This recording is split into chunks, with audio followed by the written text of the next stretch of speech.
This is always a dangerous maneuver.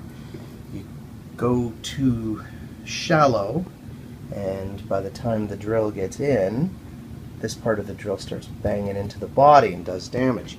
If you go too steep, then when you come out the other side, you could miss the bottom of the hole. So I got quite lucky that I did hit the bottom of the hole, and there's a bit of a divot, but that's fine. It's harmless, and it didn't go through the back of the body, obviously, so we're fine. I got one more of these cavities to do, very short, just between here and here, and then another one between where the bridge is going to sit and here. And that's basically it. The ground wire for the Tele pickup will just go through this route. Everything's going to be exposed in this cavity, but you know, that's what you get if you don't want to have pick guards or cavity covers on the back. Alright, now for the scary part, doing the round over. This is the deciding moment between, am I going to try and make this thing look nice, or am I going to try and relic? Or rather, am I going to need to relic the body? So if I do any big gouges in the body, this is officially going to be a relic guitar. Fingers crossed.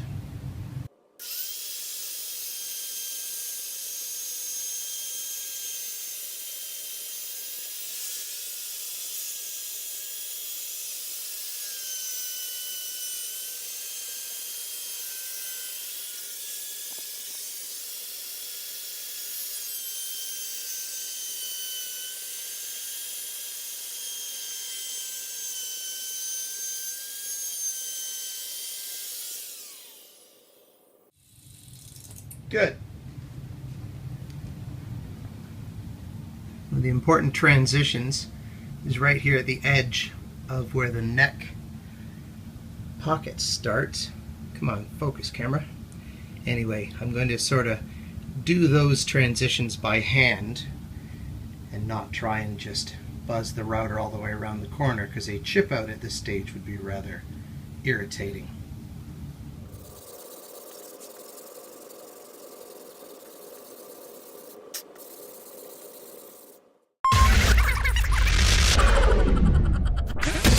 I made a most fascinating discovery. I don't know if you can see that. There's a crack in this guitar body. It almost goes all the way through. This was a crack that I saw in the blank before we even started, and I cleaned up the wood as much as I could from one side to avoid that crack being anywhere near where I was going to be doing my work. However, when I picked it up very recently, as I'm sort of holding it and flipping it around to decide precisely where I was going to want my belly cut and arm cuts to be, I thought I heard a noise, and this is probably what I heard. So, what's the solution? Well, we're not scrapping this thing. However, we are going to avoid any heavy-duty body work beyond this point, save for one thing. I'm going to cut 2 or 3 straight lines using the router and then glue in a patch with the grain going lengthwise. So totally violating the look and completely necessitating a solid paint job, which I had already kind of made my mind up about doing. I was going to do the back in a wood stain so that it shows that it's a one-piece guitar body, and it still is, because it hasn't come apart, it just has a crack that I can see. So to be absolutely certain that this is a thing that I can rely on, what I'm going to do is put some structural wood into the body.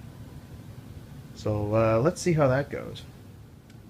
To repair the potential crack in the body, well, there is a crack, it's just not all the way through, but to stop it from actually going all the way through, without just snapping the whole thing over my knee and then gluing it back together again.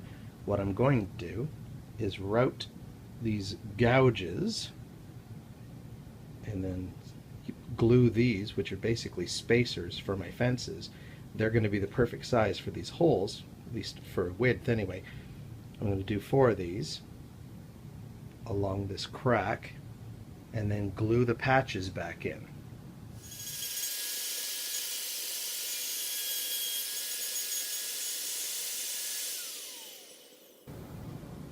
There. Now all I got to do is shape and glue in each of these band-aids. Alright, beauty. Now we'll just let that set up and then use the planer to strip this down to flat. No one will even know the difference.